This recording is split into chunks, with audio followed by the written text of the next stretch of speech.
அன்பு நண்பர் அனைவருக்கும் வணக்கம். ஹெர்போ க்யூர் நிறுவனத்திலிருந்து உங்கள் மருத்துவர். இது என்ன புதுவிதமான டைட்டில்? டாக்டர் வெட்ஸ் டிவாஸ்.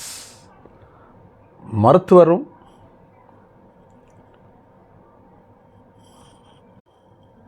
விவாகரத்தும். மருத்துவருக்கும் விவாகரத்துக்கும், அதாவது இந்த டைவர்ஸ், டாக்டர் வெட்ஸ் டைவர்ஸ், இதுக்கு என்ன மாதிரியான ஒரு ஈடுபாடு, என்ன தொடர்பு அப்படிங்கிறத நீங்கள் பார்க்கலாம். அதாவது நம்ம மருத்துவம் சொல்கிறோம். இந்த மருத்துவத்தில் நம்மகிட்ட மருந்து வாங்கறதுக்கு வந்த நோயாளிகளை விட குறைபாடு உள்ளவங்க தான் அதிகம். நோய்க்கும் குறைபாடுக்கும் என்ன வித்தியாசம் அப்படின்னு கேட்டிங்க அப்படின்னா, நோய் அப்படிங்கிறது ஒருத்தருக்கு எதிர்பார்க்காம உடம்பில் ஒரு குறைபாடு வர ஆரம்பித்து அந்த குறைபாடு முத்துனா அது நோயாக மாறிடும். அதை தீர்க்கிறதுக்கு நம்ம மருந்து கொடுக்குறோம். குறிப்பிட்ட காலங்கள் வரைக்கும் அது சாப்பிடணும், பத்தியே இருக்கணும். அதுக்கப்புறம் அந்த குறைபாடு சரி பண்ணி அந்த நோய் உடம்பை விட்டு போயிடுது.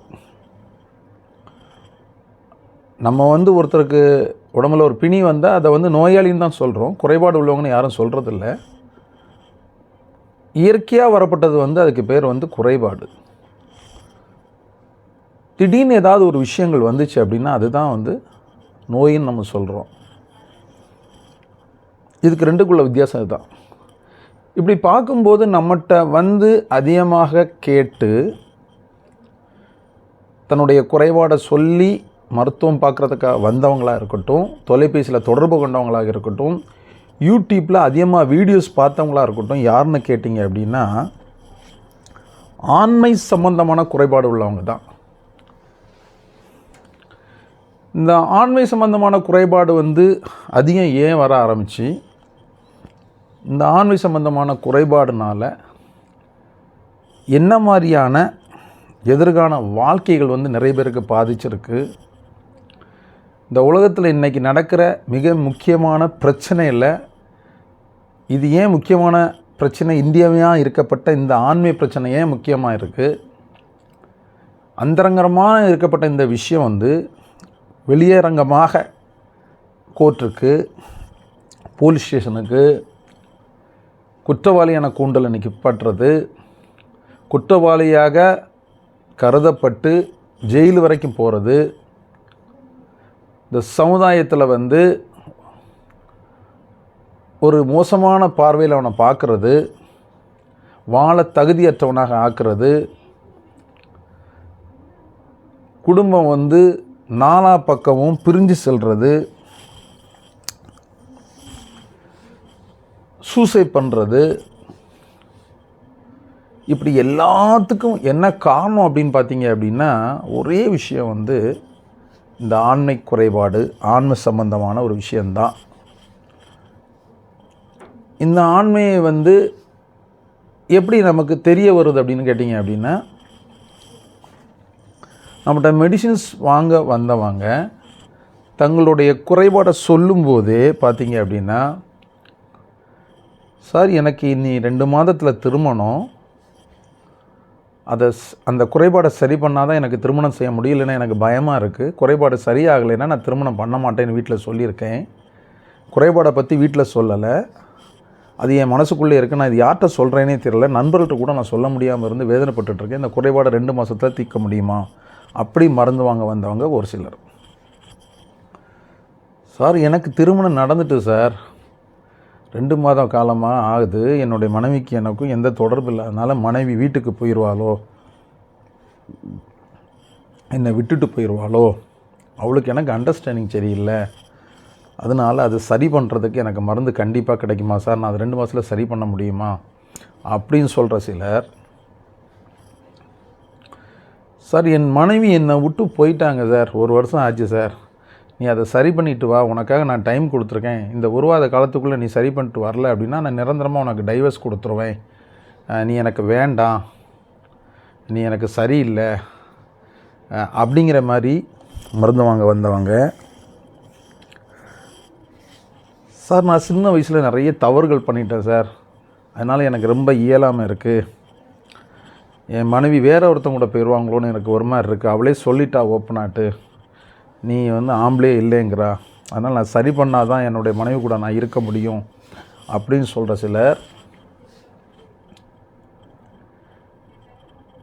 என்னுடைய காதலி கூட நான் இருக்கும்போது என்னால் சரியாக பண்ண முடியல சார், அதனால் அவளை நான் திருமணம் செய்ய முடியுமானே தெரியல. காதலிக்கும் போதே எங்களுக்கு ஒரு தப்பான உறவு இருந்தனால என்னை பற்றி உள்ள குறைபாடு அவள் தெரிஞ்சுக்கிட்டா. இந்த காதல் சக்ஸஸ் ஆகணும், நான் அவள் கூட கல்யாணம் பண்ணி வாழணும் அப்படின்னா என்னுடைய இந்த குறைபாடை சரி பண்ணணும் சார் அப்படின்னு வந்தவங்க. கணவன் மனைவியாக சேர்ந்து சார் இவர் அந்தரங்க வாழ்க்கையில் சரியாக இல்லை, என்னை சாட்டிஸ்ஃபை பண்ணலை, இதனால் எங்களுக்கு குழந்தை பிறக்கலை, குழந்தை தள்ளி போகுது, இவருக்கு நான் ட்ரீட்மெண்ட் எடுத்து சரியானால் நம்ம சேர்ந்து வாழலாம், இல்லைன்னா எங்கள் வீட்டில் இவர் வேண்டான்னு சொல்கிறாங்க, அதனால் இவரை காப்பாற்ற முடியுமா அப்படி சொன்னவங்க. பெண்கள் மட்டும் தனியாக தொடர்பு கொண்டு, சார் எங்கள் கணவனுக்கு தெரியாமல் அவரோட குறைபாடுக்குள்ளே மருந்து கொடுக்க முடியுமா, தெரிஞ்சால் அவர் சாப்பிட மாட்டார், அவர் தனக்கு இருக்க இந்த குறைபாடு இவளுக்கு தெரிஞ்சிட்டு அப்படின்னு சொல்லிட்டு ரொம்ப மனசு வருத்தப்பட்டுருவார், அவருக்கு மேலேயே அவருக்கு வாழணும் எண்ணம் இல்லாமல் ஆயிரும், தெரியாமல் கொடுக்க முடியுமான்னு கேட்டவங்க. தன்னுடைய மனைவியை திருப்திப்பட முடியல சார், அவளுக்கு தெரியாமல் நான் இதை சாப்பிட்டனால தான் நான் நல்லா ஆயிட்டேன் அப்படின்னு அவளுக்கு தெரியக்கூடாது, இயற்கையிலே நான் சரியான மாதிரியே இருக்கணும், இதுக்காக மறுத்து கொடுங்க அப்படின்னு சொல்லி வந்தவங்க. இப்படி குறைபாடை பார்த்தீங்க அப்படின்னா, ஐயோ ஏண்டா இந்த உலகத்தில் நம்ம மருத்துவராக இருக்கோம், எதுக்கு நமக்கு இந்த நிலைமை, இதெல்லாம் நம்ம கேட்கணுமா, இவ்வளவு விஷயங்களா? ஏன் அப்படின்னா, ஒரு 100 பேரை நம்ம ஒரு நாள் பார்க்குறோம், 100 பேர்கிட்ட பேசுகிறோம் அப்படின்னா 93 பேர் 94 பேர் இந்த குறைபாடு தான். ஒரு சிலருக்கு தான் மற்ற வேதிகளுக்காக மருந்து வாங்குகிறாங்க. அப்போ இந்த குறைபாடு எங்கே போய் நிற்கி அப்படின்னு கேட்டிங்கன்னா, நான் முதலே சொன்ன மாதிரி டைவர்ஸில் போய் நிப்பாட்டிடுது, விவாகரத்து, குழந்தை பிறந்த பிறவும் சேர்ந்து வாழ முடியாமல், குழந்தை பிறக்கக்கு முன்னால் சேர்ந்து வாழ முடியாமல், இப்போது இந்த டைவர்ஸுங்கிற ஒரு விஷயத்துக்கு வேறு எந்த காரணமும் இல்லை, ஆனால் எல்லா காரணங்களையும் சொல்லி தான் டைவர்ஸ் வாங்க போவாங்க, டைவர்ஸ் ஆகும், விவாகரத்து கேட்பாங்க. இது வரைக்கும் நம்மகிட்ட வந்தவங்களுடைய ஒவ்வொரு விஷயமும் எந்த மாதிரியெல்லாம் வந்தாங்க அப்படிங்கிறத நம்ம ஒவ்வொரு வீடியோலையும் சொல்ல போகிறோம். யாரையும் குறிப்பிட்டில்லை, யார் பேரை சொல்ல போகிறதில்ல. இது எதுக்காக அப்படின்னா, எந்த இடத்துல நீங்கள் இருக்கீங்க, இதை கேட்குறவங்க எந்த இடத்துல நீங்கள் இருக்கிறீங்க, இதே மாதிரி இடத்துலையும் நீங்கள் இருக்கலாம், இதுக்கப்புறம் இந்த இடத்துக்கு போகலாம், இதுக்கு முன்னால் நீங்கள் இருந்திருக்கலாம், இருந்தால் அதை சரி செய்யணும், உங்களுக்கும் லைஃப்பில் அதே மாதிரி வந்துடக்கூடாதுங்கிறதுக்காக தான் சொல்கிறோம். எல்லாமே ஒரு எச்சரிக்கையுடன் வருமுன் காப்போம். நோயை எப்படி வருமுன் காக்கிறதுக்க சொல்கிறோமோ அதே குறைபாட்டை சரி பண்ணுறதுக்கு தான் வருமுன் காக்கிறதுக்காக நம்மளுடைய அனுபவத்தை உங்கள்கிட்ட ஷேர் பண்ணுறோம். ஒவ்வொரு பாகமாக பண்ண போகிறோன்னு வச்சிங்களேன். எந்த மாதிரியெல்லாம் விவாகரத்துக்காக வந்திருக்காங்க அப்படின்னு. இந்த விவாகரத்து கேட்குறவங்க சொல்கிறதுக்கு காரணம் பார்த்திங்கன்னா, விவாகரத்து வாங்குறதுக்கு ஒரு பணமோ, வேலை இல்லைங்க, என் கணவனுக்கு சரியாக சம்பளம் தரல, ரூபா தரல, அடிக்கிறாரு, குடிக்கிறாரு, சூடு வைக்கிறாரு, வீடு இல்லை, சரியாக வீட்டுக்கு வர மாட்டேக்காரு, அன்பு செலுத்த மாட்டேக்காரு, அவர் குளிக்க மாட்டேக்காரு, கொரட்டை விடுறாரு, இப்படி எத்தனையோ காரணங்களுக்காக டைவர்ஸ் வாங்கினாங்கன்னு நீங்கள் பார்த்துருப்பீங்க. அத்தனையும் போய் இதில் எதுவுமே மெய் கிடையாது. ஒரே காரணம் அந்தரங்கத்தில் அவங்களுக்கான உறவுகள் சரியாக இல்லாத ஒரே காரணத்தினால தான் பகலில் உள்ள பெரிய விஷயங்களெல்லாம் சொண்டு திணிச்சு அவரை அவங்கள்ட்ட பிரிக்கிறதுக்காக அவங்க பண்ணுற விஷயம். வேறு எதுவுமே கிடையாது. 1% தான் இதில் ஒன்றுனா விதிவிலக்காக இருக்கலாம். இது வரைக்கும் எங்களுக்கு வந்ததுலேருந்து நாங்கள் தெரிஞ்சுக்கிட்ட ஒரு உண்மை அதுதான். ஏன்னா திருப்பி வரும்போது கவுன்சிலிங் பண்ணும்போதும் அவங்க மன கஷ்டத்தை நம்மகிட்ட சொல்லும்போது நம்ம யார்ட்டையும் எதுவுமே கேட்காண்டாங்க, நம்மளை பார்த்தாலே சொல்லிடுவாங்க, கடவுள் நமக்கு அப்படி ஒரு விஷயத்தை கொடுத்துருக்காரு. மருத்துவரை மீறி நம்ம வணங்குற தெய்வம் நம்ம கூட இருந்து நிறைய விஷயங்களை செய்யுது. எதிர வந்தவங்க உங்களுக்கு என்னம்மா செய்யுதுன்னு சொல்லதுக்கு முன்னாலே கடகடான்னு கண்ணிலேருந்து கண்ணீர் விட்டு மணிக்கூர் கணக்கில் சொல்லிடுவாங்க. 10 நிமிஷம் தான் அப்பாயின்மெண்ட் கொடுத்துருப்போம், 1 மணி நேரம் எல்லாத்தையும் சொல்லி உடச்சிருவாங்க. ஒருத்தர் 2 பேர்னா பரவாயில்ல, வரவங்களாம் இதை தான் சொல்கிறாங்க அப்படின்னு சொல்லும்போது நாம் ஒரு முடிவுக்கு வரோம். என்ன காரணத்தினால தான் அவங்க ஏன் இப்படிலாம் வராங்க, இதுக்கு என்ன காரணம் தெரிஞ்சு அதை நம்ம எப்படி சரி பண்ணுறது? எதனால் இந்த ஆண்மை குறைவுகள் வருது? தவறான பழக்கங்கள் மட்டும்தானா? இந்த நிகழ்காலத்தில் விஷயங்கள் இருக்கிற காலத்தில் உணவு விஷயங்களில் எத்தனையோ மாற்றங்கள் ஏற்பட்டு பண்டைய காலத்தில் உள்ள உணவுகள் இல்லாத விஷயம் ஒன்று பெரிய விஷயம். அதுதான் தவறான பழக்கங்கள் 50% தான். மதுக்கு அடிமையாகிறது, போதைப்பொருளுக்கு அடிமையாகிறது, பல பெண்களுடன் தகாத உறவு வைக்கிறது, பலசார்பட்ட பெண்களுடன் வைக்கிறது, இதெல்லாம் ஒரு காரணமாக இருந்தாலும் உணவு பழக்கங்கள் ரொம்ப ஒரு காரியமாக இருக்குது. இதெல்லாம் எப்படி சரி பண்ணி கொண்டு வர்றது? வரும் எதிர்கால ஜென்ரேஷனுக்கு நம்ம என்ன சொல்ல போகிறோம்? எப்படி நீங்கள் வாழணும்? எப்படி உங்களுடைய வாழ்க்கை அடித்தளம் அமைச்சிக்கணும்? திருமணத்துக்கு முன்னால் நீங்கள் எப்படி பக்குவப்பட்டு இருக்கணும்? திருமணத்துக்கு அப்புறம் எப்படி இருக்கணும்? உங்களுடைய எதிர்கால சந்நிதிக்காக நீங்கள் என்ன செய்ய வேண்டும்? கணவன் மனைவியோட ஒற்றுமையாக வாழ்கிறதுக்கு என்ன செய்யலாம்? இந்த கோர்ட்டில் இன்றைக்கி நிற்கிற இந்த டைவர்ஸ் குறையுதுக்கு என்ன பண்ணலாம்?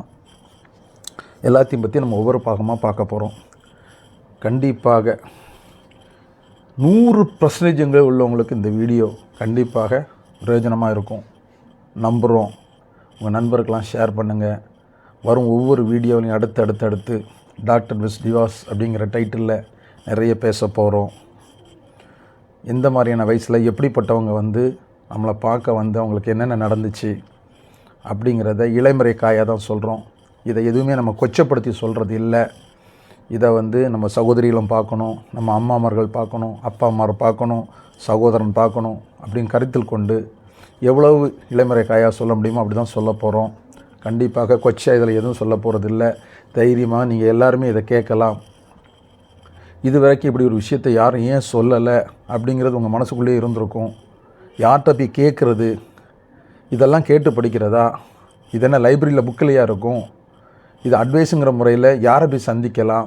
யாரை சந்தித்தாலும் அவங்க தவறாக நினைப்பாங்க. இதை சொன்னாலே தவறாக நினைப்பாங்க, கேட்டால் தவறாக நினைப்பாங்க, பார்த்தா தவறாக நினைப்பாங்க. நம்மளை அதுக்கப்புறம் அவங்கள பார்க்குற பார்வையே வேறு மாதிரி இருக்கும். இப்படி எத்தனையோ கேள்விகள் இதுக்குள்ளே இருக்கனால மனசுக்குள்ளே போட்டு அதை புழுங்கி அதை அடிவயத்தில் வச்சு அமர்த்தி அதை சொல்ல முடியாமையும், மெல்ல முடியாமையும், துப்ப முடியாமையும், வெளியே கொண்டு வர முடியாமையும் கடந்து போராடிட்டு இருக்க எத்தனையோ பேர் இருக்காங்க. அவங்களுக்கு இது ஒரு பெரிய மருந்தாக இருக்கும்.